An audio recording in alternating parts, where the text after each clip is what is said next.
Hello guys, welcome to my channel and today we are going to discuss a very wonderful topic.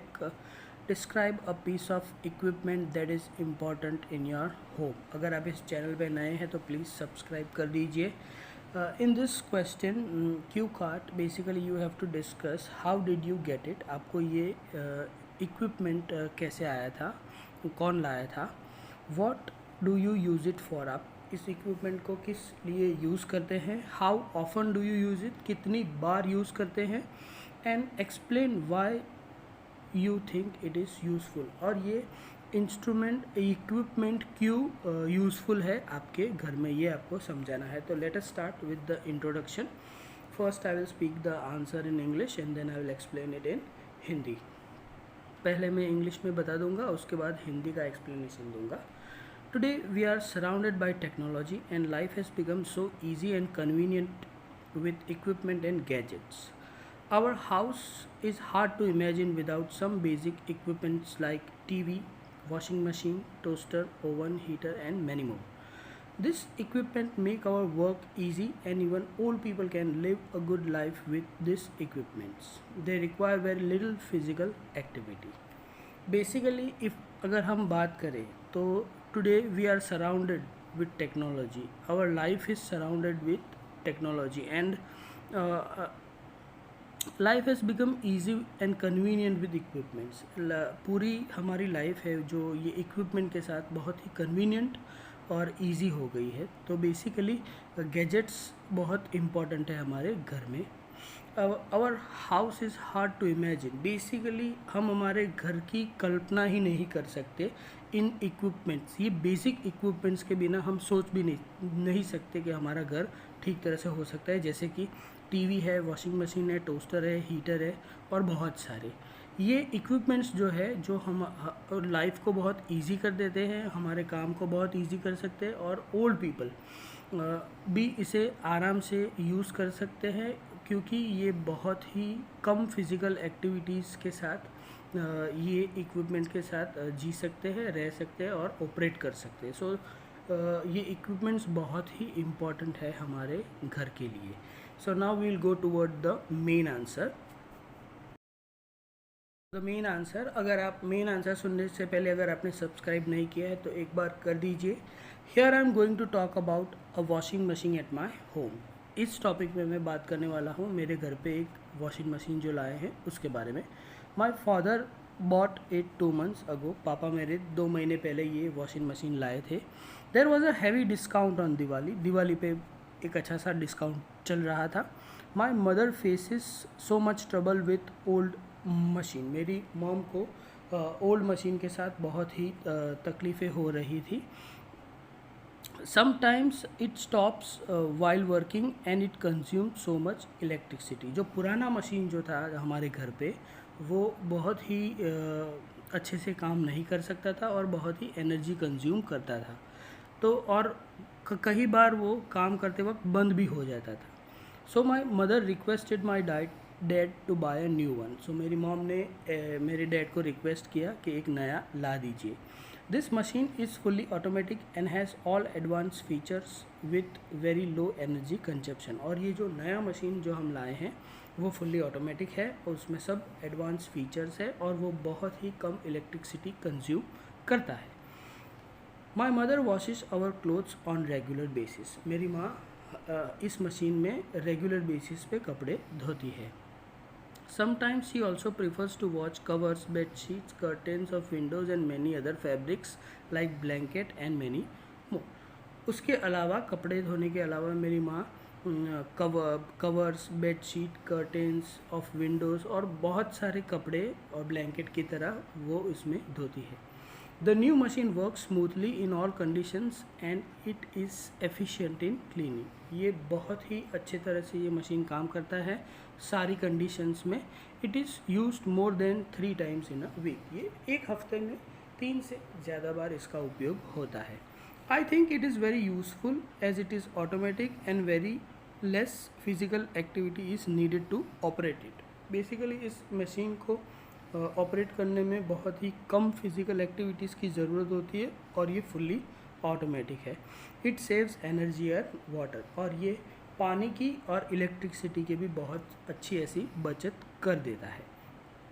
And the clothes are dried when they are washed. इसकी एक अलग खूबी है, ये कपड़े धो के सुखा भी देता है। This feature is so attractive in the new washing machine. ये जो फीचर है वो बहुत ही अट्रैक्टिव है इस नए वॉशिंग मशीन का। So I think it is the most equipment important equipment in my home. इसलिए मैं बोल सकता हूँ कि ये जो वॉशिंग मशीन है वो बहुत ही इम्पॉर्टेंट इक्विपमेंट है मेरे घर के अंदर। अब हम काउंटर क्वेश्चंस डिस्कस करेंगे इस टॉपिक पे।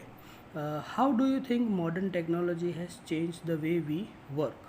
Basically, modern technology has changed our life totally, and it has made so much easy and comfortable.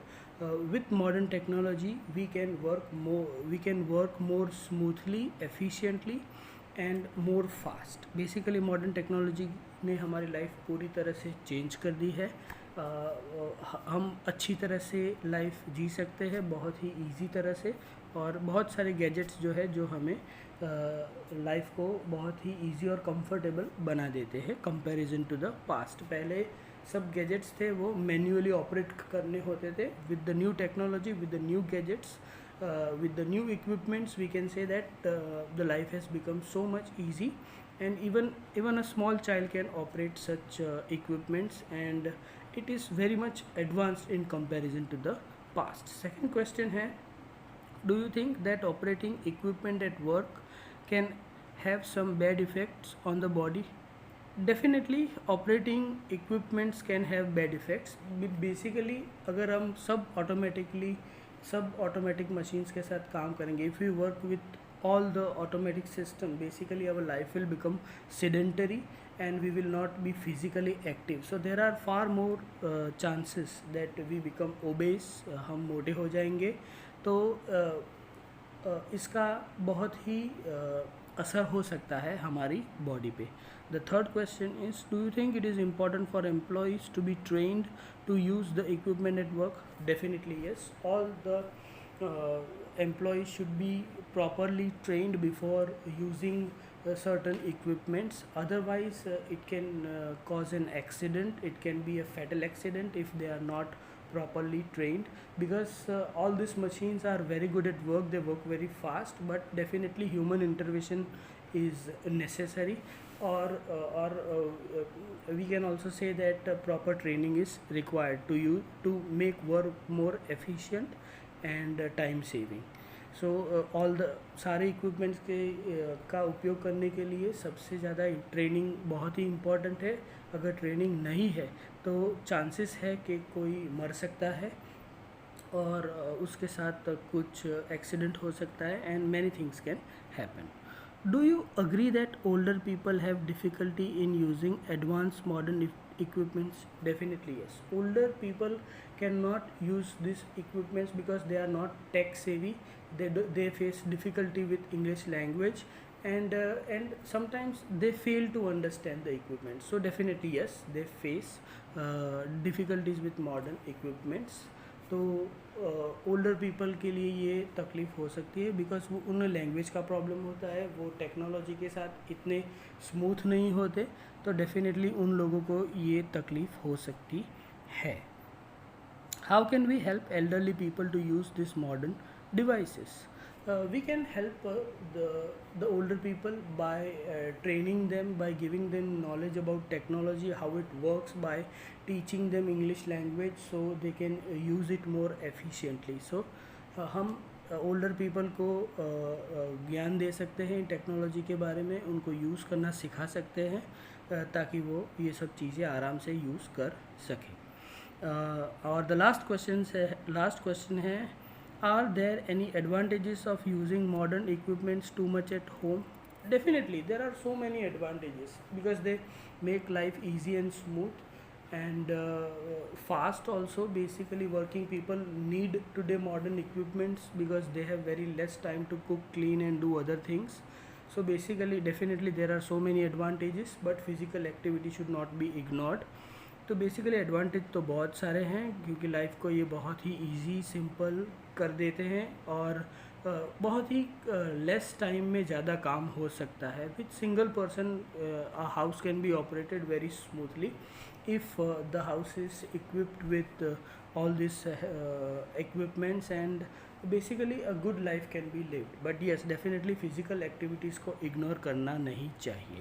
तो ये था पूरा explanation of the topic with the Hindi explanation also and English explanation also. If you want the text answer, you can simply go to my blog, and that is Vinod Sharma IELTS .blogspot.com. मैं description में और screen पे link डाल देता हूँ, वहाँ पे जाइए, पूरा आपको इस आंसर का मॉडल आंसर भी मिल जाएगा. और ये काउंटर क्वेश्चंस जो मैंने समझाए हैं, उससे आप इस क्वेश्चन के आंसर्स में क्या डिस्कस कर सकते हैं, बेसिकली वो आपको आइडिया आ जाएगा. उसके हिसाब से आप पूरा आंसर दे सकते हैं. और मैंने बोला हुआ आंसर भी आप अगर बोलना चाहते हैं तो वो भी बोल सकते हैं. वो भी एक अच्छा आंसर है. डेफिनेटली ईजी लैंग्वेज है टू अंडरस्टैंड, टू एक्सप्लेन. और उसके अंदर आप अगर आपके आइडिया डालेंगे तो वो भी बहुत ही अच्छा होगा. But try to keep the answer simple, clear, task response के साथ आप उसको एक्सप्लेन भी करें. सीसी पे भी बहुत ध्यान दें और अच्छे से टॉपिक को प्रिपेयर करें. So thank you very much for watching this, and if you are new to please subscribe to this channel, and visit my blog vinodsharma.ielts.blogspot.com for the model answer. I am providing it there in text form, so you can write it and prepare it. So thank you very much guys for watching it.